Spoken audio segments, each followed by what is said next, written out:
Hi, good evening, everyone. I'm Yuki Washington. I'm Jessica Cartalia. Totality lasted up to 4 minutes, 28 seconds in certain spots. There will not be another coast-to-coast spectacle in North America until 2045. We have live team coverage of the solar eclipse. Brandon Goldner is at Rowan University, but we begin with Dan Snyder at Villanova. Dan.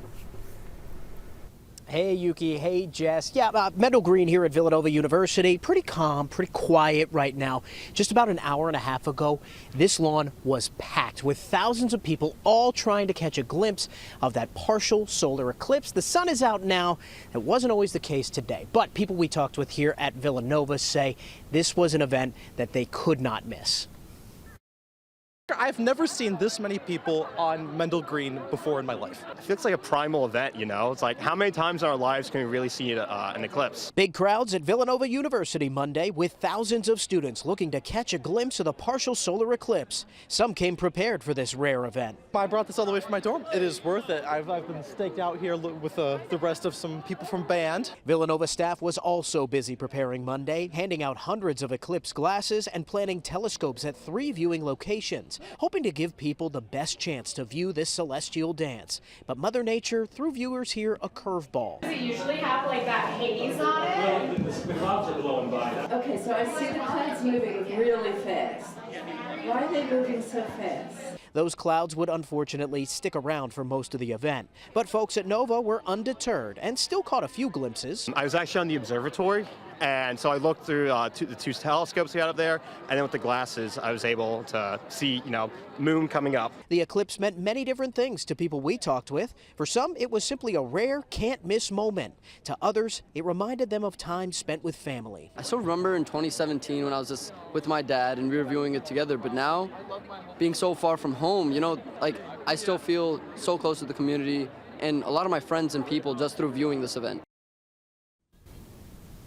Now, asking some of the staff here at the University of Villanova what they hope people took away from this partial eclipse, Professor Frank Maloney told me he hopes people walk away feeling a little bit more connected to science and to our universe as a whole. Yuki, back to you. Okay, Dan, thank you so much. And some intermittent cloud cover, as we saw in Dan's piece, didn't spoil the fun outside the Franklin Institute in Center City.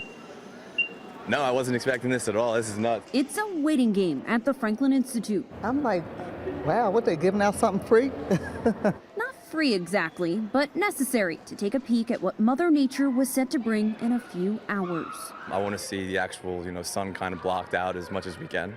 That's why people waited in a line that stretched from the main doors to size store registers. Next. To scoop up these eclipse glasses hours before the big event. The excitement and anticipation traveled outside too. It feels like a party out here. On the packed steps, people were dancing before the dark as the solar eclipse viewing party kicked off. So here's a chance for us to help people better connect with science, to open their minds to the possibilities of their better understanding of science. Franklin Institute's chief astronomer, Derek Pitts, was the host for the afternoon as hundreds came out to see the partial solar eclipse. Oh, this is maybe the chance I have to go out with my daughter and experience this. Once 2:08 hit, it was glasses on and eyes to the sky. Just a small chunk of the edge of the sun. It's pretty awesome. Some took to the telescopes, others stuffed under eclipse viewing tents to take in this celestial event. Come on, moon, let's move. When it came to the maximum partial eclipse in the city, I thought it was amazing, but the clouds just, what happened? Mother Nature had other plans. For 10-year-old Phoenix Booker, it's still a memory that'll last a lifetime. This was like one of the greatest things I've ever seen. It was like astronomical. So the next time this is going to happen again, a total solar eclipse crossing North America, NASA says that'll be August of 2044. So see you in 20 years. Nikki Dementri, CBS News, Philadelphia. Brandon Goldner continues our live team coverage at Rowan University in Glassboro, where students and faculty came together to watch the eclipse from there. Hi, Brandon.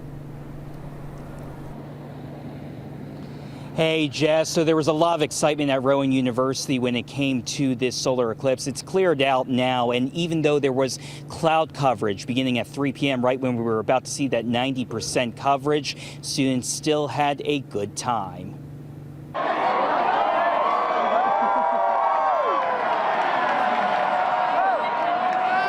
Tense moments on Rowan University's campus as clouds began to block the solar eclipse once it reached 90% coverage. But students like Malcolm Hayes won't let this view cloud his happiness. How I'm grateful to even just be here. This is my first time seeing like a solar eclipse, like being part of an event like this. Like even though there's clouds passing by, I don't even care. I'm having a good time over here. Hayes is one of hundreds of students and faculty who gathered at Robinson Circle to watch the eclipse. Among them, I'm excited to see the solar eclipse. Mildred Morrissey, who came here with her grandchildren, who she hopes will be future Rowan students. We're hoping that, later when they grow up that they might want to come back, and then they'll remember each time the eclipse is, because we're hoping that every time it comes out, we can bring them back. While Morrissey looks to the future, students like Rihanna McCleary are taking time to focus on the present. Just enjoy the world, even with all that's going on. Like, this is really fun. It's like a good stress reliever.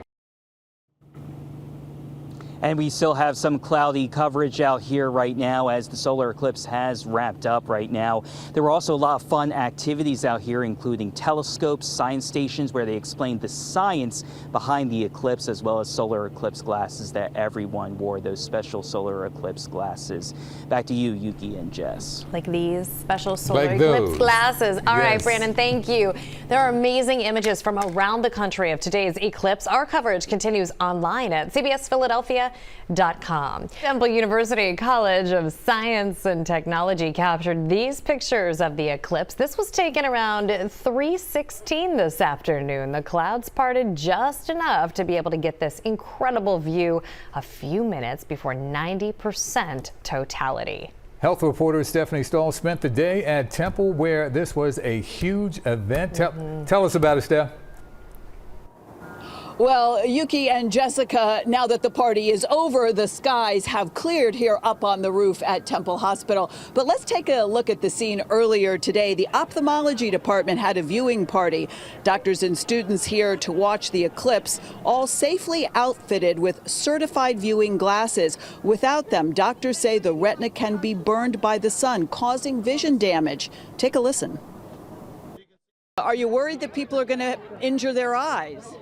Yeah, definitely. I think that's one of the reasons the opto department is holding this, just to, provide the glasses and make sure everyone's viewing safely. So it's definitely a good thing. And when you look, what do you see?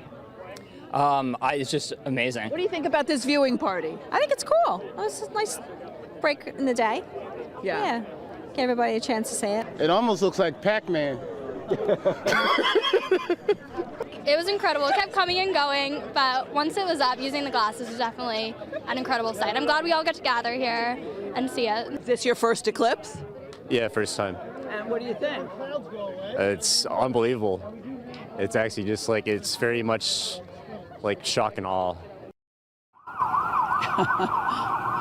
Shock and awe. Now, doctors say people who did look at the eclipse without protection, they could be having symptoms right away, being spotty, blurred vision. And ironically, the clouds that obscured the view of the eclipse provided an extra layer of protection for the eyes. Reporting live from Temple Hospital, I'm Stephanie Stahl, CBS News, Philadelphia. All right, Steph, thank you. Thanks, Steph.